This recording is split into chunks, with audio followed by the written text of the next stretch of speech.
আসসালামু আলাইকুম, আমি নওরিন। আপনাদের সবাইকে স্বাগতম জানাচ্ছি happy craving by Nawar channel থেকে।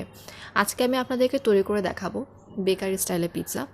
এই বেকারি স্টাইলের পিৎজাটা কিন্তু অন্য সব বড় বড় রেস্টুরেন্টে আমরা যে পিৎজাগুলো খাই সেটার থেকে এটার টেস্টটা কিন্তু অনেকটা ডিফারেন্ট হয়, এবং এটাতে যে টপিংসগুলো ইউজ করা হয় সেই টপিংসের তৈরির যে প্রক্রিয়াটা সেটাও কিন্তু একটু ডিফারেন্ট হয়। তো চলুন চলে যাই মূল রেসিপিতে। আশা করব আমার রেসিপিটি আপনাদের আজকে ভালো লাগবে।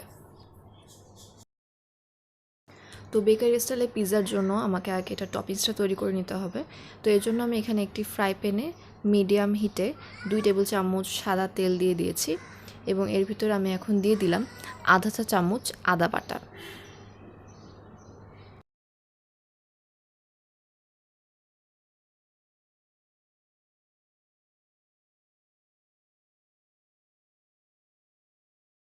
এবার আমি এখানে দিয়ে দিচ্ছি আধা কাপের মতো চিকেনের বুকের মাংস, একদম ছোট ছোট করে কেটে নিয়েছি। আমি একটু বড়ই রেখেছি, আপনারা চাইলে আর একটু ছোটো করতে পারেন। আর এ পর্যায়ে আপনারা চাইলে কিন্তু মুরগির মাংসের কিমাও ইউজ করতে পারেন, তবে আমি মনে করি মুরগির মাংস এরকম ছোট ছোট করে কেটে নিলেই সেটা খাওয়ার সময় বেশি ভালো লাগে। এবার আমি এর ভিতর দিয়ে দিয়েছি আধা চা চামচের মতো গোলমরিচের গুঁড়া। আপনারা গোলমরিচের গুঁড়াটা আপনাদের স্বাদ মতো দিবেন। যদি বেশি ঝাল পছন্দ করেন তাহলে একটু বেশি দিবেন, তবে গোলমরিচের গুঁড়াটা কিন্তু একটু বেশি দিয়ে ফেললে কিন্তু খাবারে আবার স্বাদটা একটু অন্যরকম হয়ে যায়, সেটা ভালো লাগে না। এরপর আমি এখানে দিয়ে দিয়েছি 1/3 কাপের মতো গাজর কুচি, আর 2-3টা কাঁচামরিচ আমি কুচি করে এর ভিতর দিয়ে দিলাম। এবার এটাকে খুব ভালো মতো নাড়তে হবে। এবার আমি এখানে স্বাদ মতো লবণ দিয়ে দিয়েছি, এবং দিয়ে দিয়েছি 1 চা চামচের মতো সয়া সস। তবে সয়া সসটা আর লবণটা কিন্তু বুঝে দিতে হবে, কারণ সয়া সসেও লবণ থাকে আর লবণ তো লবণই। তো লবণটা দেওয়ার সময়, সয়া সসটা দেওয়ার সময় অবশ্যই খেয়াল রাখতে হবে। এরপর এটাকে আমি খুব ভালো মতো নেড়ে ঢেকে দিব সিদ্ধ হওয়ার জন্য। প্রায় 3 থেকে 4 মিনিটের জন্য রাখলে মোটামুটি মাংসটা সিদ্ধ হয়ে যাবে। যেহেতু আমি এখানে মুরগির বুকের মাংস ইউজ করেছি, তো এটা সিদ্ধ হতে খুব বেশি একটা সময় কিন্তু লাগবে না।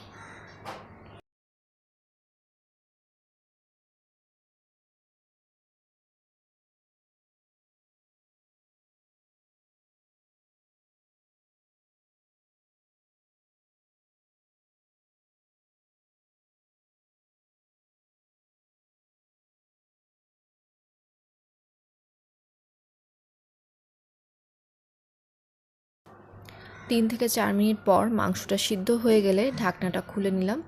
এরপর আমি এখানে দিয়ে দিব পেঁয়াজ কুচি। আমি এখানে প্রায় 1/3 কাপের মতো পেঁয়াজ কুচি ব্যবহার করেছি। বেকারি স্টাইলের পিৎজাগুলোতে কিন্তু পেঁয়াজের পরিমাণটা একটু বেশি হয়। আমি এখানে মুরগি যতটুকু নিয়েছি তার থেকে একটু কম পেঁয়াজ ইউজ করেছি, আপনারা আর একটু বেশি দিতে পারেন। আর কারণ বেকারি স্টাইলের পিৎজাগুলোতে পেঁয়াজটা একটু বেশি থাকে, তো আমি আমার পরিমাণ মতো পেঁয়াজ ব্যবহার করলাম।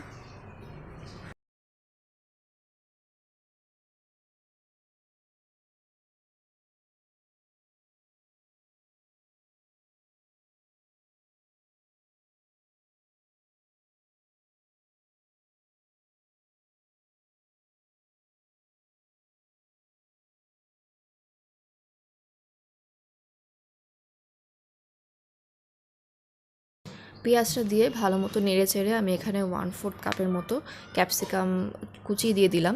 তবে এখানে একটা কথা হচ্ছে, সেটা হলো আমরা বেকারিতে যে পিৎজাগুলো খাই সেটাতে কিন্তু ক্যাপসিকামের পরিমাণ এতটা ইউজ করা হয় না। আবার কোনো কোনো দোকানে কিন্তু ক্যাপসিকাম ইউজই করা হয় না, শুধুমাত্র দেখা যায় যে উপরে মানে পিৎজাটা যখন রান্না করা হয় তার সময় উপরে 2-3 পিস ক্যাপসিকাম দিয়ে দেওয়া হয়। তো যেহেতু আমি এটা বাসায় তৈরি করছি, যদিও বেকারি স্টাইলে পিৎজাটা তৈরি করছি যে আর বাসায় করছি, তো আমি এখানে ক্যাপসিকাম সামান্য অ্যাড করেছি। তবে আপনারা যদি একদম দোকানের মতো পিৎজাটাকে তৈরি করতে চান সেক্ষেত্রে কিন্তু এখানে ক্যাপসিকামটা না দিলেও হবে, এটা কিন্তু অপশনাল। ক্যাপসিকামটা দেওয়ার পরে আমি শুধুমাত্র ক্যাপসিকামটুকুর জন্য অল্প সামান্য লবণ দিলাম। এই পর্যায়ে আপনারা লবণটা টেস্ট করে নেবেন যে ঠিক আছে কিনা।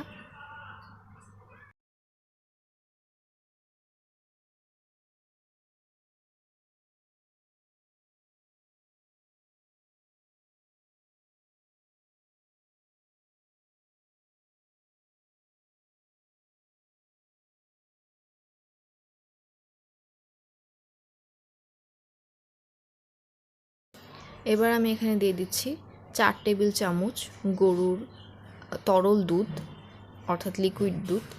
এখানে আপনারা যদি চান যে গুঁড়া দুধ পানিতে মিশিয়ে ইউজ করবেন, সেক্ষেত্রে আপনারা চাইলে করতে পারেন, তবে আমি মনে করি গরুর লিকুইড দুধটা দেওয়াই ভালো।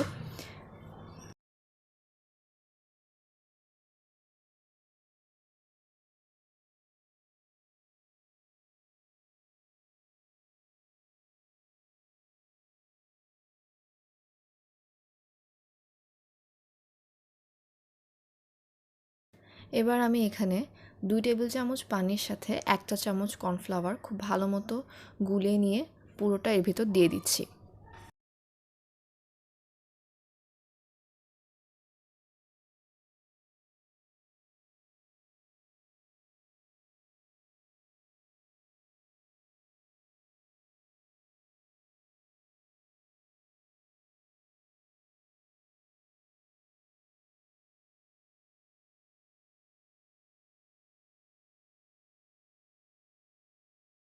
কর্নফ্লাওয়ারটা দেওয়ার পরে কিন্তু এটার টেক্সচারটা একটু চেঞ্জ হয়ে যাবে আস্তে আস্তে, এবং অনেকটা ঘন হয়ে যাবে।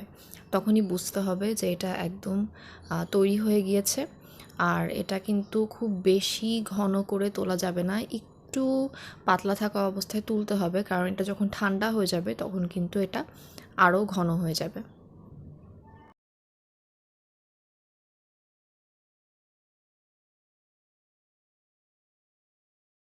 এটার টেক্সচারটা একদম পারফেক্ট। এবার আমি এটাকে চুলা থেকে নামিয়ে ফেলবো। এবার আমরা পিৎজাটাকে তৈরি করে নিব। তো পিৎজা তৈরির জন্য পিৎজার যে ডোটা তৈরি করতে হয়, সেই ডোটা কিন্তু আমি এই ভিডিওতে দেখাইনি যে কীভাবে তৈরি করতে হয়।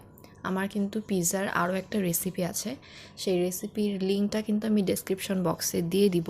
সেই রেসিপিতে কিন্তু আমি দেখিয়েছি যে পিৎজার জন্য পারফেক্টলি কীভাবে পিৎজা ডো তৈরি করতে হয়। তো আমি সেইখান থেকেই সেভাবেই আমি এখানে পিৎজার ডোটাকে তৈরি করে নিয়েছি, এবং দেখতেই পেলেন যে এটার ইস্টটা দেওয়ার ফলে এটা কতটা ফুলে উঠেছে। এবার এটাকে হাত দিয়ে খুব ভালো মতো একটু মেখে নিতে হবে। তারপর আমি এটাকে 2 ভাগে ভাগ করব। আমি এখানে ঠিক যতটুকু পরিমাণ নিয়েছি তাতে আমার প্রায় 2টো মিডিয়াম সাইজের পিৎজা হবে।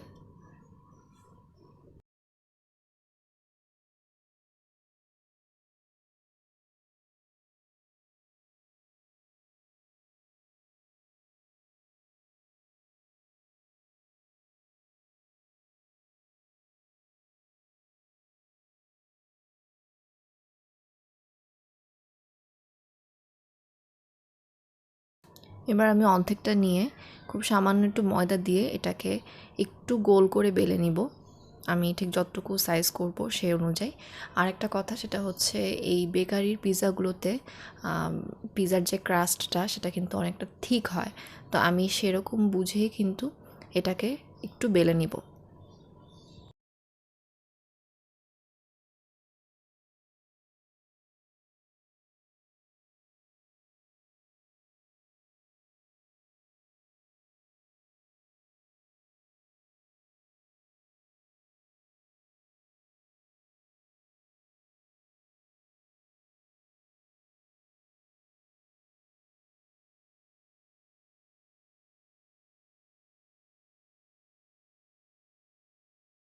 বেলে নেওয়া হয়ে গেছে। আর আমি যে ফ্রাই প্যানে পিৎজাটি তৈরি করব, সেই ফ্রাই প্যানে আমি একটু তেল মেখে নিয়েছি। এবার আমি এই পিৎজার যেই সেটাকে আমি এখন এই ফ্রাই প্যানের উপর বসিয়ে দিব।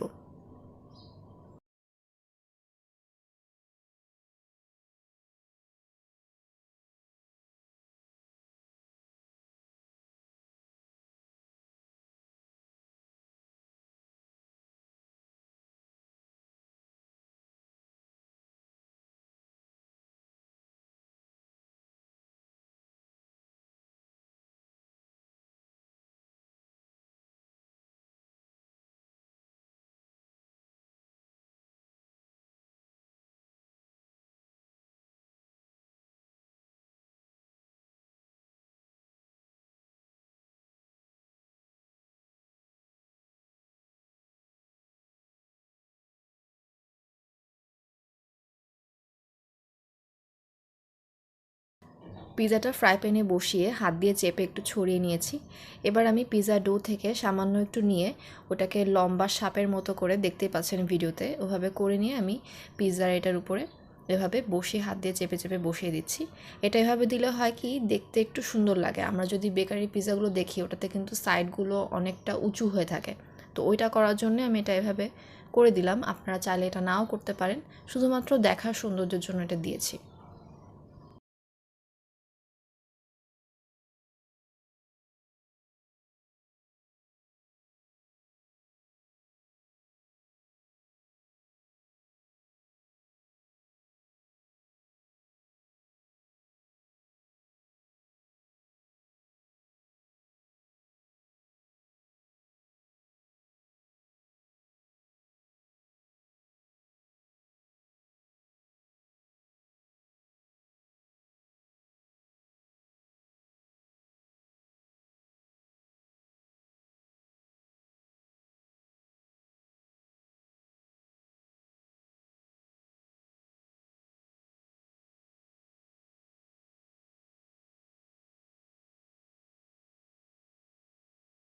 এবার একটা কাঁটা চামচ দিয়ে মাঝখানে এভাবে ছিদ্র করে দিতে হবে, যেন পিজাটা যখন হয়ে যাবে তখন যেন বেশি ফুলে না উঠে।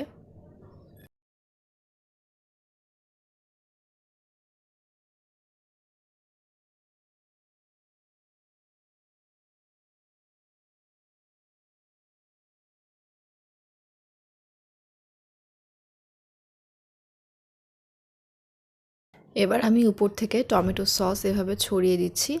আর আমি চিকেনের যেই টপিংসের জন্য যেটা বানিয়ে রেখেছিলাম সেটাও পিৎজার উপরে দিয়ে দিব। বেকারি স্টাইলের পিৎজাগুলো কিন্তু খুবই সাধারণ হয়। এখানে কিন্তু আমরা অন্য সব পিৎজায় যেরকম মাশরুম, ব্ল্যাক অলিভ, বিভিন্ন কালারের ক্যাপসিকাম ইউজ করে থাকি, সেগুলো কিন্তু এই পিৎজাতে তৈরিতে ইউজ করা হয় না।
মাংসে এটা দেওয়ার সময় কিন্তু খুব ভালো মতো বেশি করে দিতে হবে, কোনো কিপটামি কিন্তু করা যাবে না।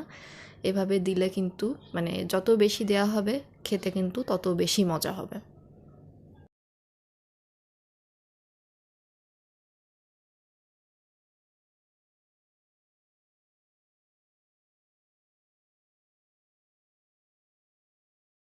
এবার আমি উপর থেকে খুব সামান্য মোজারেলা চিজ দিয়ে দিচ্ছি। বেকারির পিৎজাতে চিজ কিন্তু অনেক বেশি ইউজ করা হয় না, খুবই সামান্য দেওয়া হয়, তো আমি সেই বুঝেই খুব সামান্য চিজ দিচ্ছি।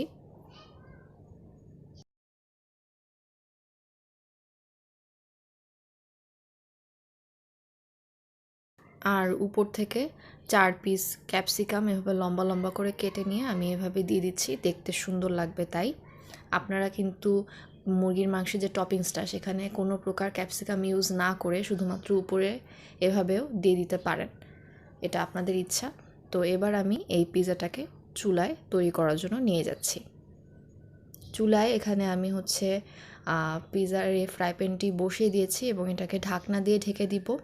আর ঢাকনায় কিন্তু কোনো প্রকার ছিদ্র থাকলে সেটাকে অবশ্যই কোনো কাগজ দিয়ে বা কিছু দিয়ে বন্ধ করে দিতে হবে। আর এ পর্যায়ে চুলার আঁচটা প্রথম 5 মিনিট কিন্তু হাই হিটে থাকবে। প্রথম 5 মিনিট এটা হাই হিটে থাকবে, এরপরে এটাকে একদম মিডিয়াম টু লোতে দিয়ে এটাকে আস্তে আস্তে রান্না করতে হবে।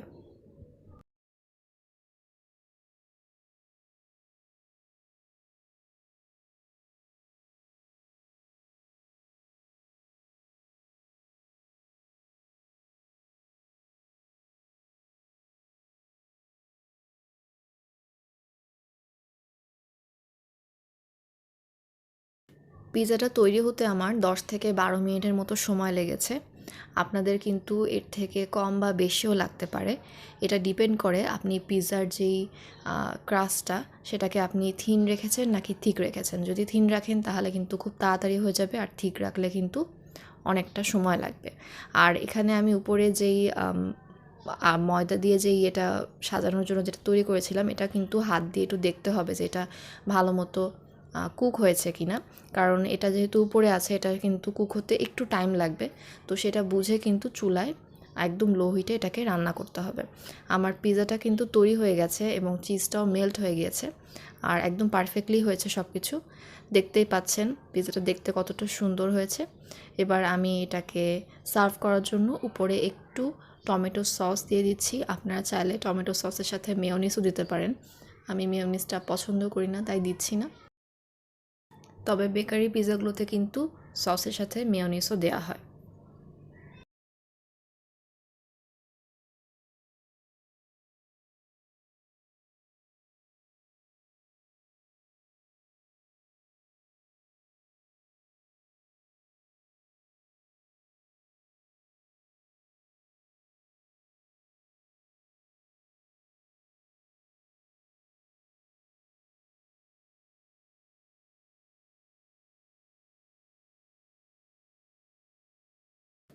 পিৎজাটাকে আমি কেটে নিয়েছি, আর এটা কিন্তু অনেক সফট হয়েছে আর খেতেও কিন্তু বেশ মজা হয়েছে।